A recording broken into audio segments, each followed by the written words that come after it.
whenever I write about Ukrainian war, it's interesting for the American media, for example. But I once tried to comment on what Trump means for us. Nobody is interested. But I want to do something universal. My name is Artem Chapeye. I'm a Ukrainian professional writer, and I have been in the Ukrainian military since 2022, since the beginning of the Russian invasion. One of the things I wanted to talk about with you is how one can or can't maintain their creativity during wartime, because I understand that serving in the military is both physically and mentally exhausting. So do you find time to read and write for pleasure? I would say that for the first year, in 2022, I wasn't even able to read. So I basically concentrated on very mechanic mental activity, like, for example, learning languages with Duolingo. I learned 2, because this is something that prevents you from ruminations. Then I started reading again, but I think I only started writing at the end of 2024, I would say. So yes, I did have a feeling, I still have a feeling that I kind of missed 3 years, and I now feel the urgency to continue writing, to resume writing. And what do you feel the urge to write? Because I know that there's this big discussions in Ukrainian literary circles that a lot of fiction authors can't write fiction right now, and they turn to non-fiction or to poetry because, of course, many topics, or the main topic is the war, understandably. I sometimes fear that we won't write anything that is not related to war, or at least it won't be interesting to the world. That's kind of a niche that you are like forced into. In my case, I also started with very short non-fiction work, basically contemplations and reflections about what is happening. And it's called Ordinary People Don't Carry Machine Guns in English. It has been also published in French and in Ukrainian. Now I try to start writing fiction, and the most difficult thing about it was finding a voice or finding the correct tone of voice. I realized that it would be difficult to write something realistic for me, because my previous book, The Ukraine, was like pure, like I called it photographic realism. Now I understood that this is not possible with material like this. So I even tried, like when I started reading in 2023, after a year in the army, a year of the war, I started actually reading fantasy, reading science fiction to try and find very different voices.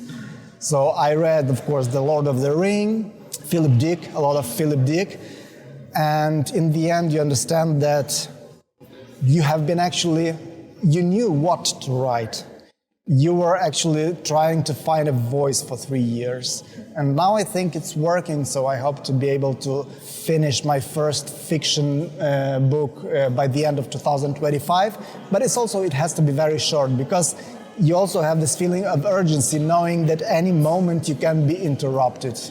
When it comes to writing about the war, like with your latest book, Ordinary People Don't Carry Machine Guns, do you feel this challenge in describing the war? Because in a way, it's impacting every single person in this country, but not everyone has this experience of being near the front, for example. Is there kind of like a cognitive dissonance that you struggled with? I feel like different aspects of war should be described, and like it's very important to understand the war from the point of view of a refugee, like of a woman with children, for example.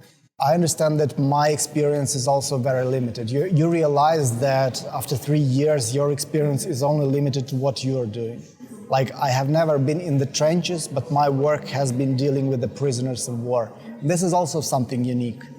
And it has to be discussed. And the main challenge is to make your limited and personal experience and the experience of the people near you into something universal. Something which would be interesting not only for Ukrainians, but for the world as such, for the world at large. That's what I'm trying to do, basically. Like, the new book I'm writing won't even feature the words Ukraine or Russia, not a single time. So it's very obvious for everybody in Ukraine what it is about, but I want to do something universal. Because, like, I fear that we will be, like, as I said, forced into one niche. That I already had this experience that whenever I write about Ukrainian war, it's interesting for the American media, for example. But I once tried to comment on what Trump means for us. Nobody is interested because I understand that Americans have their own issues and they don't want to be shown what they look like from the outside. Is there a certain kind of literature, kind of writing that you would really love to see foreign publishers focus on? You know, for example, we will speak later to Irina Karpa, and her writing is very sexy, very fun, and dealing with experience of womanhood in Ukraine, which is something very, I think, interesting, especially for foreigners who talk a lot about feminism, but it's like a different kind of approach to this. So is there something that you would really love to see foreigners learn more about? Generally, I stopped believing in genres at all. And I was very happy when Kazuo Ishiguro won the Nobel Prize because I loved him before that.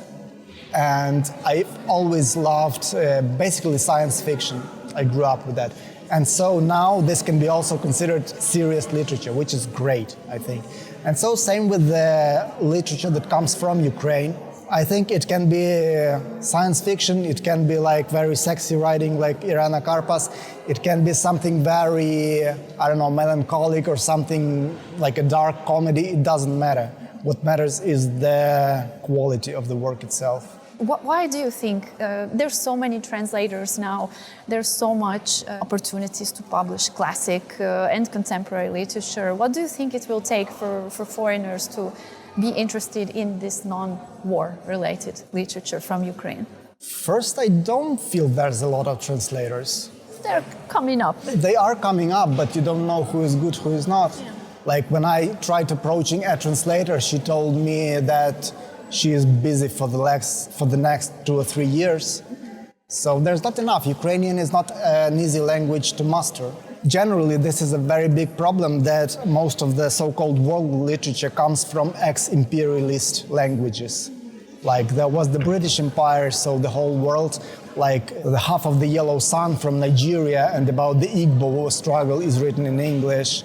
So same with Russians, that's why they are so famous, because there's a lot of translators, like for a long time.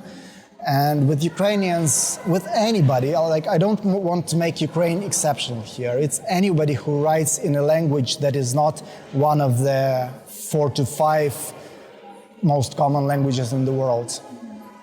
So there's not enough translators. Actually, I was talking with Volodymyr Yermolenko, a philosopher, and we agreed, it was funny how we thought at the same time that maybe for us, for people like Ukrainians or the Poles or the Czechs, or let's say from Bangladesh, people from Papua, the coming of AI, artificial intelligence, can actually be a leveler, a field leveler.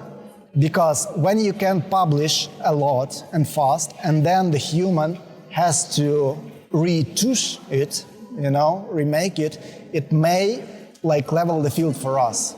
Because at the moment, you come to France and they say, yes, there are publishers that do translated literature, but 90% is translated literature from English.